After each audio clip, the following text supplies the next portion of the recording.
Thou Shalt Not Suffer a Witch by Dorothy K. Haynes. The child sat alone in her bedroom, weaving the fringe of the counterpane in and out of her fingers. It was a horrible room, the most neglected one of the house. The grate was narrow and rusty, cluttered up with dust and hair combings, and the floorboards creaked at every step. When the wind blew, the door rattled and banged, but the window was sealed tight, webbed, fly-spotted, a haven for everything black and creeping. In and out went her fingers, the fringe pulled tight between nail and knuckle. Outside the larches tossed and flurried, brilliant green under a blue sky. Sometimes the sun would go in and rain would hit the window like a handful of nails thrown at the glass. Then the world would lighten suddenly. The clouds would drift past in silver and white, and the larches would once more toss in sunshine. "Jeanette! Jeanette!" called a voice from the yard. "Where have you got to, Jeanette?" She did not answer. The voice went farther away, still calling. Jeanette sat on the bed, hearing nothing but the voice which had tormented her all week. "You'll do it, Jeanette, eh? Eh, Jeanette? And I'll give you a sixpence to spend. We've always got on well, Jeanette. You like me better than her. She never gave you ribbons for your hair, did she? She never bought you sweeties in the village. It's not much to ask of you, Jeanette, just to say she looked at you and it happened. It's not as if it was telling lies. It has happened before, it has, eh, Jeanette?" She dragged herself over to the mirror, the cracked sheet of glass with fawn fly spots. The door on her left hand, the window on her right, neither a way of escape. Her face looked back at her, yellow in the reflected sunlight. Her hair was the colour of hay. Her heavy eyes had no shine in them. Large teeth, wide mouth, the whole face was square and dull. She went back to the bed and her fingers picked again at the fringe. Had it happened before? Why could she not remember properly? Perhaps it was because they were all so kind to her after it happened, trying to wipe it out of her memory. "You just came over faint, lassie. Just a wee sickness, like, oh, you don't need to cry. You'll be fine in a minute. Here's Minty to see you." But Minty would not see to her this time. The voice went on in her head, wheedling, in one ear and out the other. "Me and Jack will get married, see, Jeanette? And when we're married you can come to our house whenever you like. You can come in and I'll bake scones for you, Jeanette, and sometimes we'll let you sleep in our wee upstairs room. You'll do it, Jeanette, will you not? For Jack as well as for me. You like Jack? Mind he mended your dolly for you. And you'd like to see us married together, would you not? He'd never be happy married to her, Jeanette. You're a big girl now, and you'll soon see that for yourself. She's good enough in her way, see, but she's not the right kind for him. She sits and sews and works all day, but she's never a bit of fun with him, never a word to say. But he's never been used to anyone better, see, Jeanette, and he'll not look at anybody else while she's there. It's for his own good, Jeanette, and for her sake as well. They'd never be happy married. And Jeanette, you're not going to do her any harm. Someday you'll get married yourself, Jeanette, and you'll know. So it's just kindness. And she is like that, like what I said. Maybe she's been the cause of the trouble you had before. You never know. So you'll do it, Jeanette, eh? You'll do it." She did not want to. The door rattled in the wind, and the sun shone through the dirt and the raindrops on the window. Why did she want to stay here with the narrow bed, the choked grate, the mirror reflecting the flaked plaster of the opposite wall? The dust blew along the floor, and the chimney and the keyhole howled together. "Jeanette! Jeanette!" went the voice again. She paid no attention. Pulling back the blankets, she climbed, fully dressed, into the bed, her square sooty face like a mask laid on the pillows. "Jeanette! Jeanette!" went the voice, calling, coaxing through the height of the wind.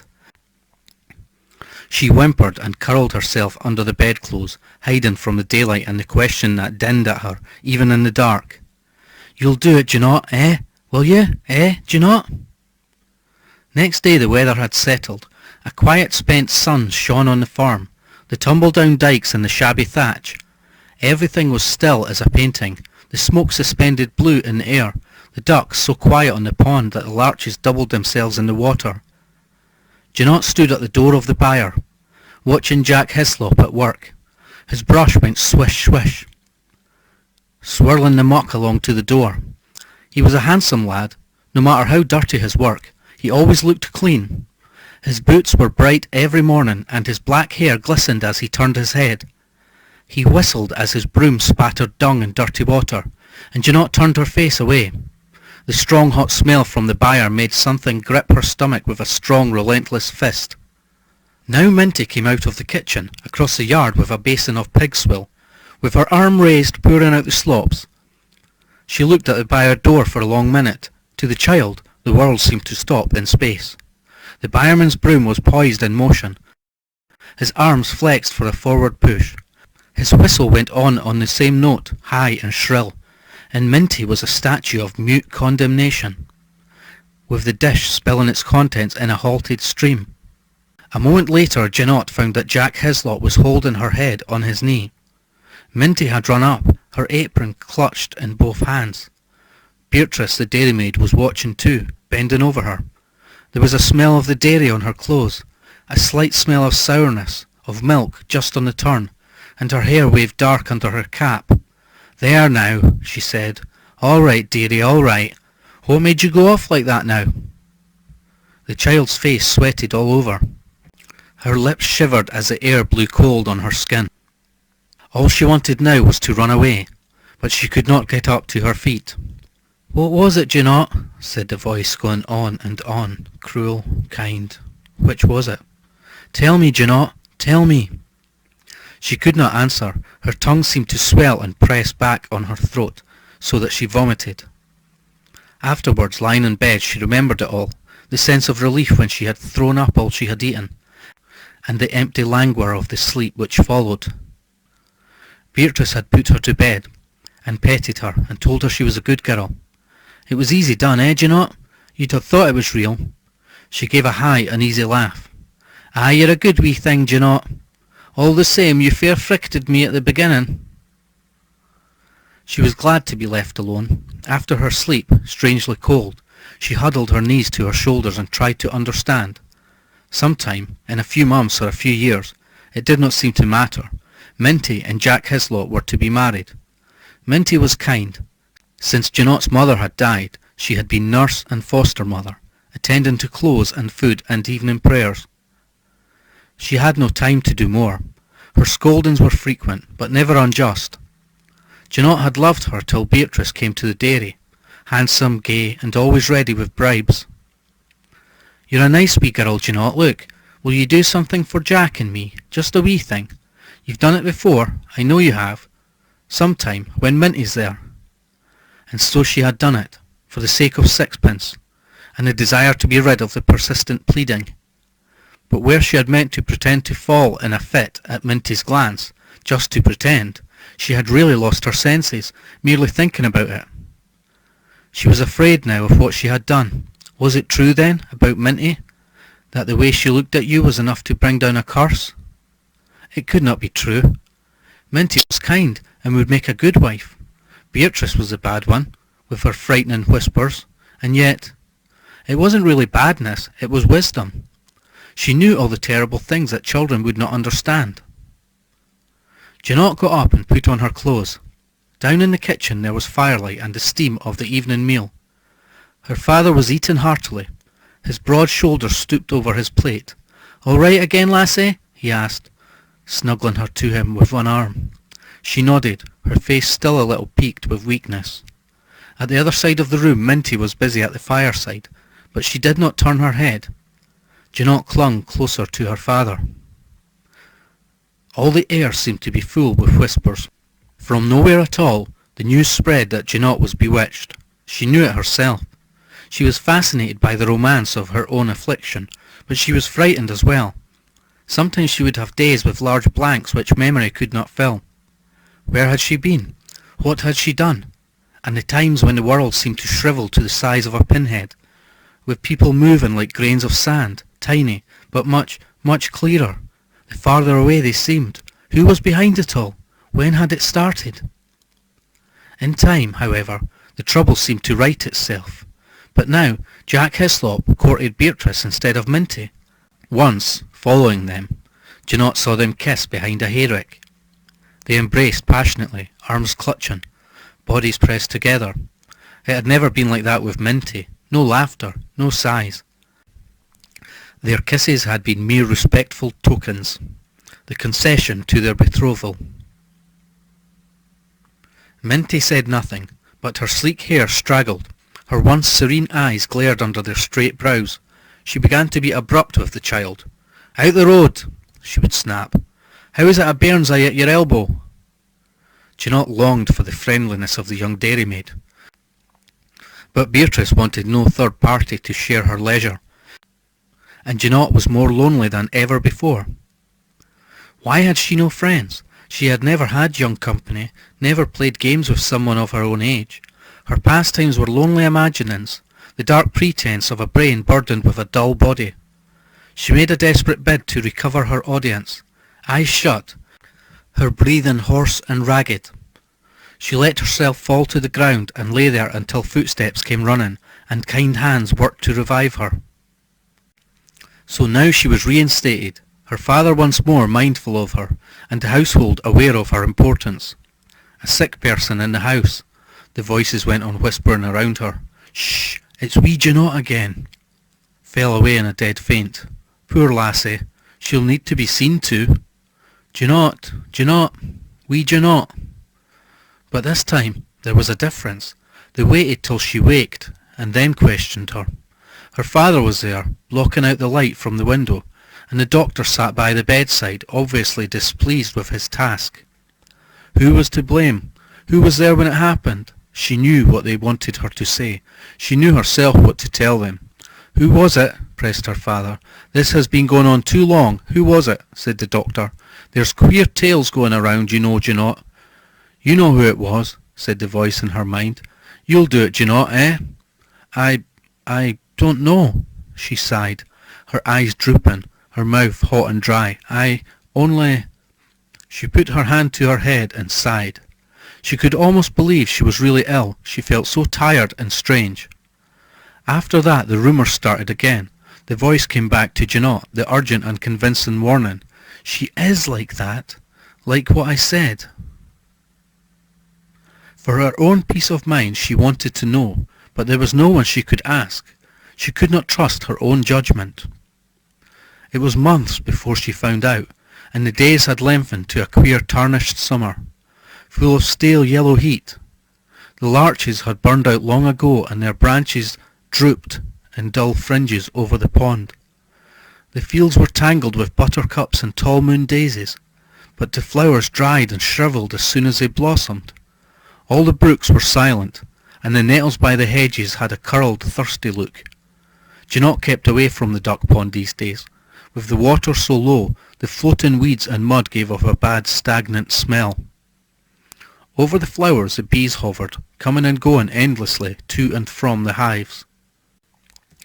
One day a large bumble, blundering home, tangled itself in the girl's collar and stung her neck. She screamed out, running into the house, squealing that she had swallowed the insect, and that something with a sting was flying round in her stomach, torturing her most cruelly. They sent for the doctor and grouped round her with advice. Later they found the bee dead in the lace which had trapped it. But before that she had vomited up half her inside, with what was unmistakably yellow bees' bodies, and a quantity of waxy stuff all mixed up with wings and frail crooked legs. She looked at the watchers and knew that the time had come. "It was Minty Fraser," she wailed. "It was her. She looked at me." She screamed and hid her face as the sickness once more attacked her in heaving waves. They went to the house and found Minty on her knees washing over the hearthstone. One of the farm men hauled her to her feet and held her wrists together. "Witch! Witch! Witch!" shouted the crowd at the door. "What? What? Come on, witch, out to the crowd." No, I never—" "Leave her a minute," roared Jack Hislop. "Maybe she—" "Give her a chance to speak." His mouth twitched a little. At one time he was thinking he had been betrothed to Minty before Beatrice told him. He faltered at the thought of Beatrice.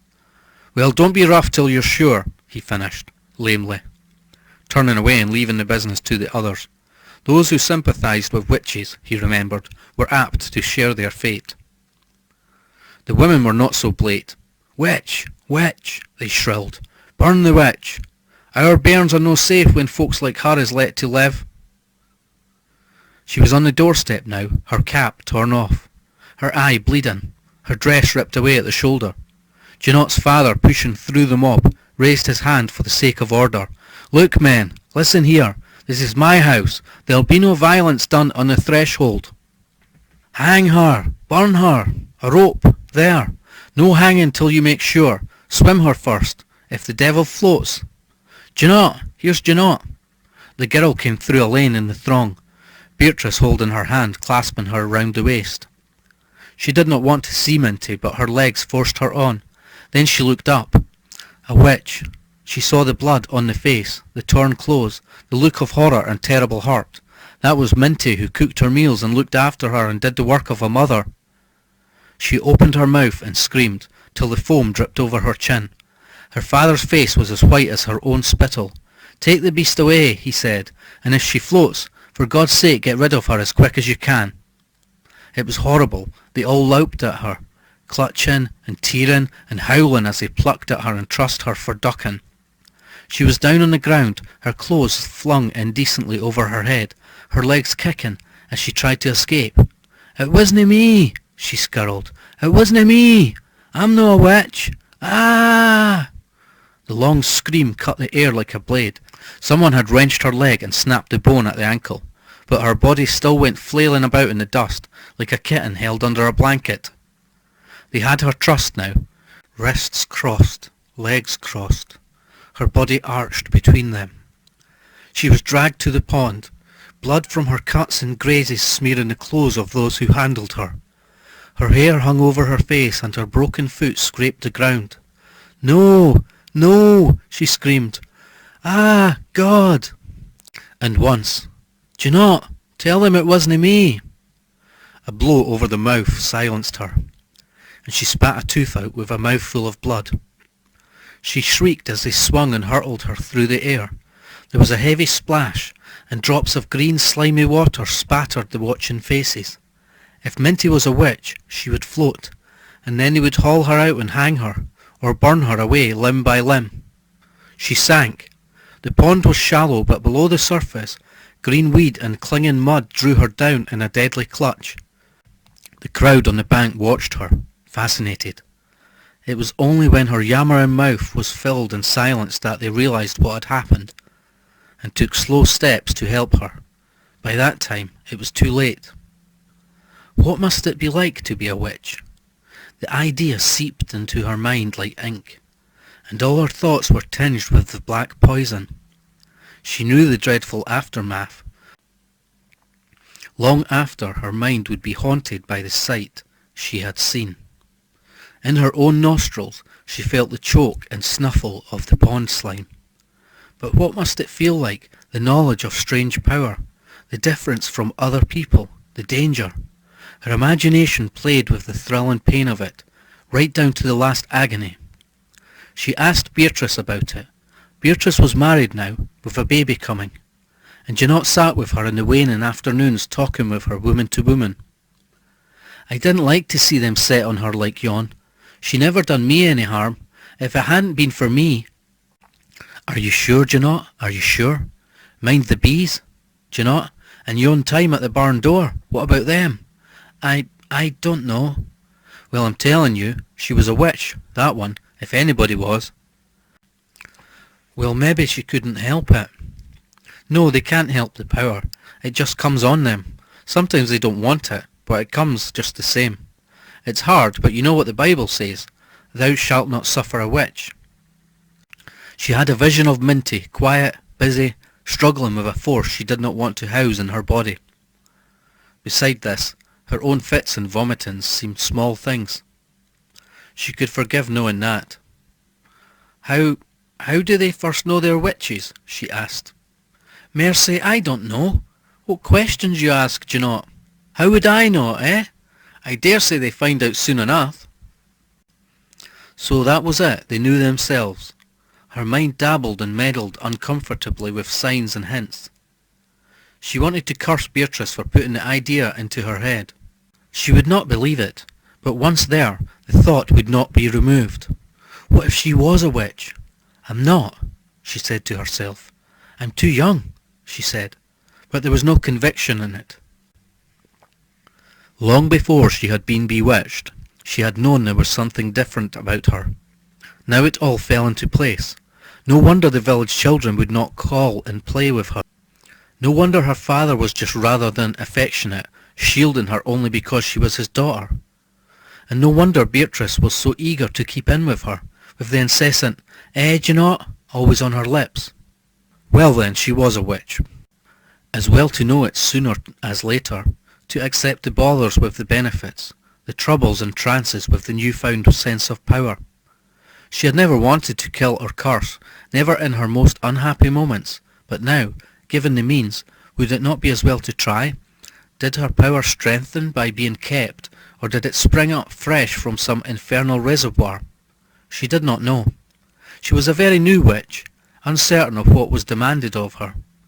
Week after week passed, and she was still no farther forward. She continued her visits to Beatrice, though the thought of it all made her grue. It angered her to see the girl sitting stout and placid at the fireside, unhaunted, unafraid.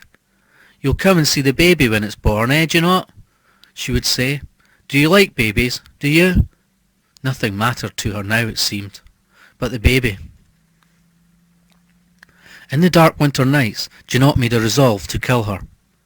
But for Beatrice, she might never have discovered this terrible fact about herself. Beatrice was to blame for everything, but a witch has means of revenge, and one witch may avenge another. She had no idea how to cast a spell, and there was no one to help her. What had Minty done? She remembered the moment at the byre door, the upraised arm, and the long, long look. It would be easy. Bide her time, and Beatrice would die when the spring came. She sat up in the attic, twining her fingers in the fringe of the bed cover, in and out, under and over. Beatrice was in labour. It had been whispered in the kitchen, spreading from mouth to mouth. Now Janot sat on the bed watching the larches grow black in the dusk. She was not aware of cold or dirt or darkness. All her senses were fastened on the window of Beatrice's cottage, where a light burned, and women gathered round the bed. She fixed her will, sometimes almost praying in her effort to influence fate. Kill her. Kill her. Let her die. Was she talking to God or to the devil? The thoughts stared and screamed in her mind. She wanted Beatrice to suffer every agony, every pain and wrench, to bear Minty's pain, and her own into the bargain. All night she sat, well in pain and death, and suffering it all in her own body. Her face was grey as the ceiling, her flesh sweated with a sour smell. Outside an owl shrieked, and she wondered for a moment if it was Beatrice. Suddenly she knew that it was all over. The strain passed out of her body, the lids relaxed over her eyes, her body seemed to melt and sprawl over the bed. When she woke it was morning, and the maids were beaming with good news. Did you hear? They said. Beatrice has a lovely wee boy. She's fair away with herself. Janot said nothing. She stopped her mouth and her disappointment with porridge. It did not cross her mind that perhaps, after all, she was no witch. All she thought was that the spell had not worked, and Beatrice was still alive. She left the table and hurried over to the cottage. The door was ajar, the fire bright in the hearth, and Beatrice was awake in bed, smiling, the colour already flushing back into her cheeks. He's a bonny baby, Janot. He's lovely, eh? Janot? She crept reluctantly to the cradle. Why, he was no size at all. So crumpled, so new, a wee sliver of flesh in a bundle of white wool. She stared for a long time, half sorry for what she had to do. The baby was snuffling a little, its hands and feet twitching under the wrappings. He was so young, he would not have his mother's power to resist a witch. She glared at him for a long minute, her eyes fixed, her lips firm over her big teeth. His face, no bigger than a lemon, turned black, and a drool of foam slavered from the mouth. When the twitching stopped, and the eyes finally uncrossed themselves, she walked out, and left the door again on the latch. She had not spoken one word. It seemed a long time before they came for her, a long time of fuss and running about while she sat on the bed, shivering in the draught from the door. When she crossed to the window, her fingers probing the webs and pressing the guts from the plumpest insects, she saw them arguing and gesticulating in a black knot. Jack Hislop was there, his polished hair ruffled, his face red. The women were shaking their heads, and Hislop's voice rose clear in the pale air. Well, that's what she said. The wee thing had been dead for an hour, and it was that bitch Janot came in and glowered at it. Och man, it's a sick woman's fancy. A wee mite that age can easy take convulsions.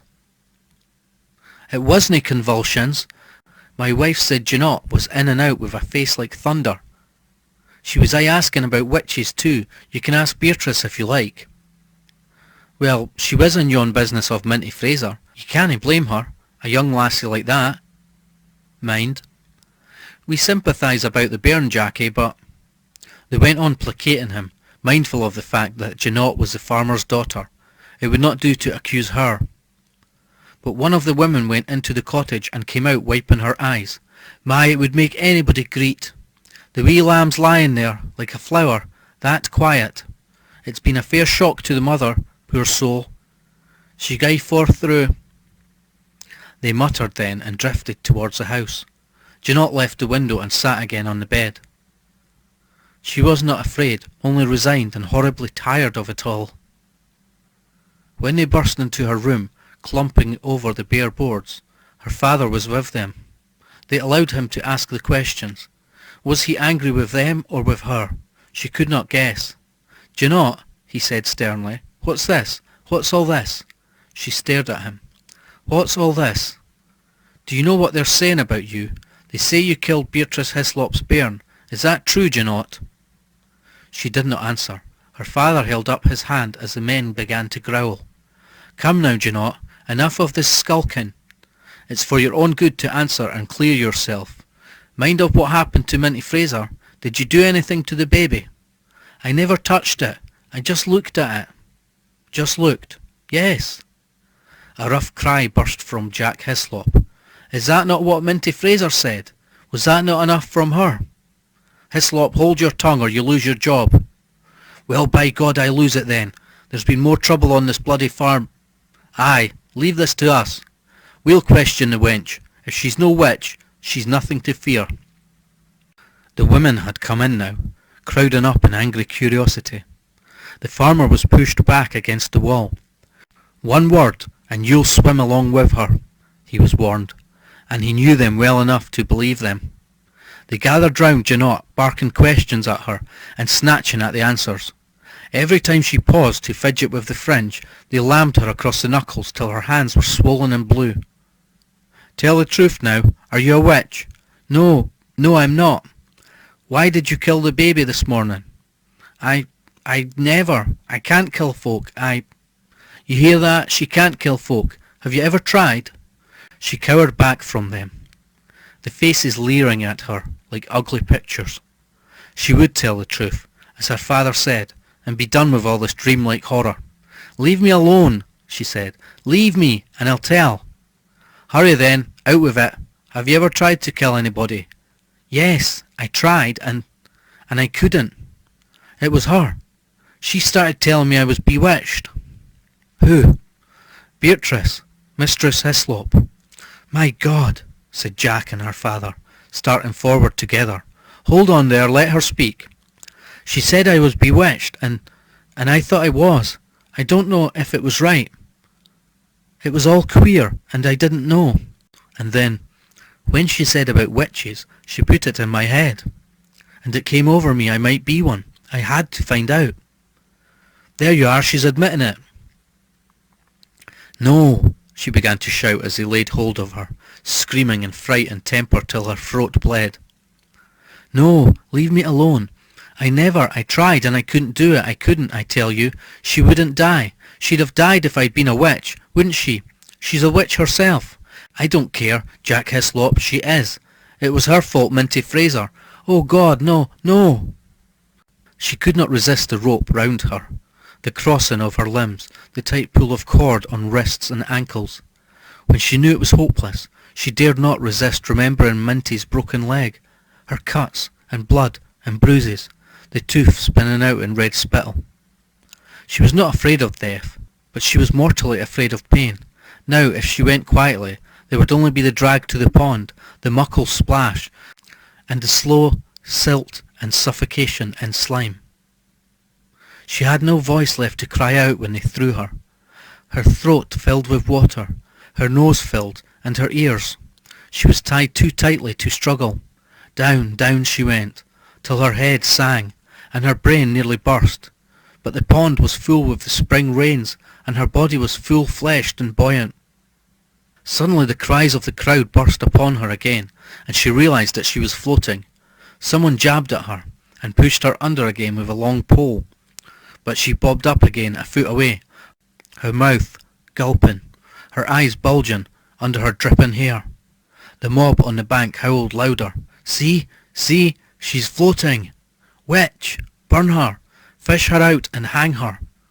There's proof now. What are you waiting for? Out with her. See, the bosom'll no sink.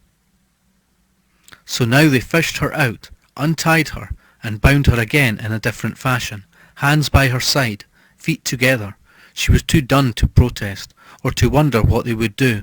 She kept her eyes shut as they tied her to a stake, and she ignored the tickle of dead brushwood being piled round her feet and body. She could hardly realize that she was still alive, and she was neither glad nor sorry. They were gentle with her now, sparing her senses for the last pain.